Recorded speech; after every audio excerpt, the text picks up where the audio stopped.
A lot of the way Omnisphere gets some very realistic results using samples is a thing called sample start time. In here, in a lot of the patches, you're going to see that sample start is mapped. You can see it here, and you can also see it here. And we can see that it's mapped to a random oscillator, which gives it a very realistic feel. If I go ahead and play a very simple pattern, I can hear variations in the start time. I can adjust this.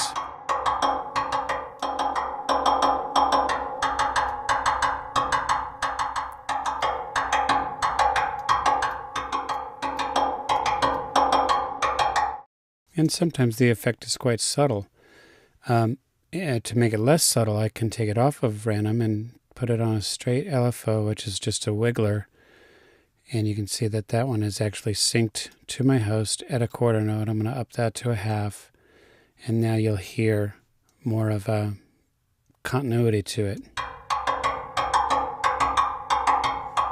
Can be adjusted.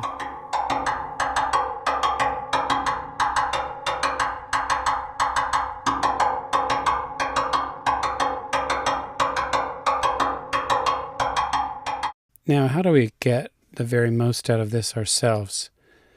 I'm going to start with an empty, completely empty patch. And if you're here still on drumming inside the piano, the way you get to an empty patch is by saying utility menu, clear patch. What this does is wipe clean every bit of information inside of that patch. And here, under sound source menu, I'm going to go grab something. It's a little bit of a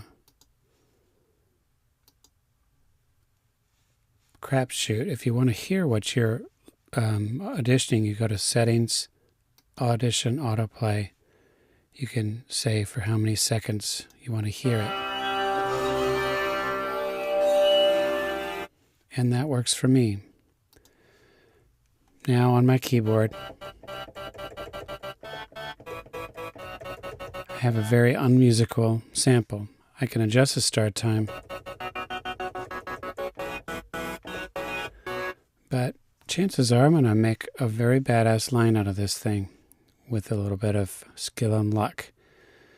First off, I'm going to sync every single thing to one LFO. That LFO is going to go sync to my host, and I'm going to do it at half. Let's just start at a half. I'm going to do a sine wave. And my first mapping is going to be sample start. And I'll play a little sequence that I have built here. And I'm going to adjust it to taste.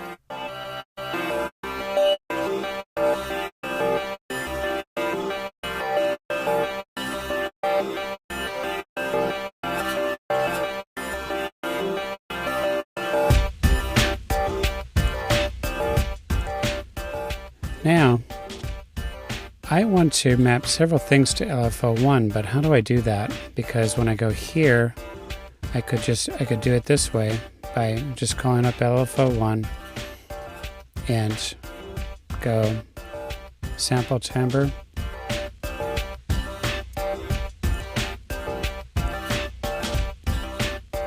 I'm going to turn it to crush.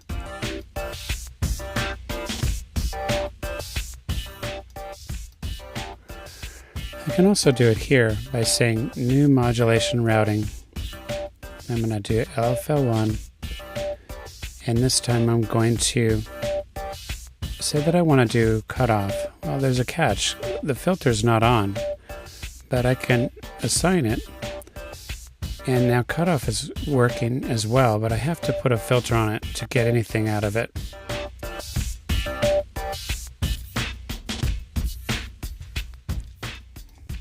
Go to a low pass here.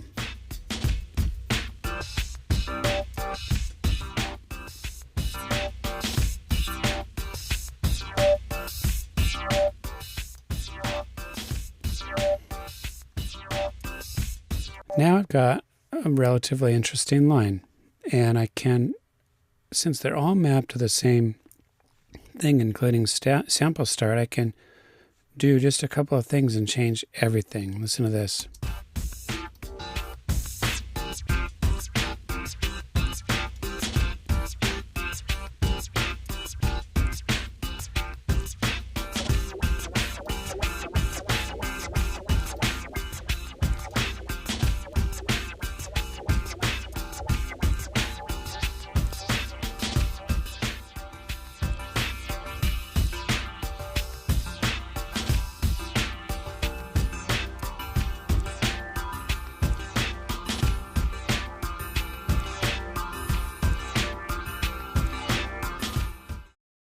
So in the course of 3 minutes or less, I mapped a handful of things to the same LFO, adjusted to taste, and I turned a very ordinary sound and an ordinary groove into something, a little less ordinary.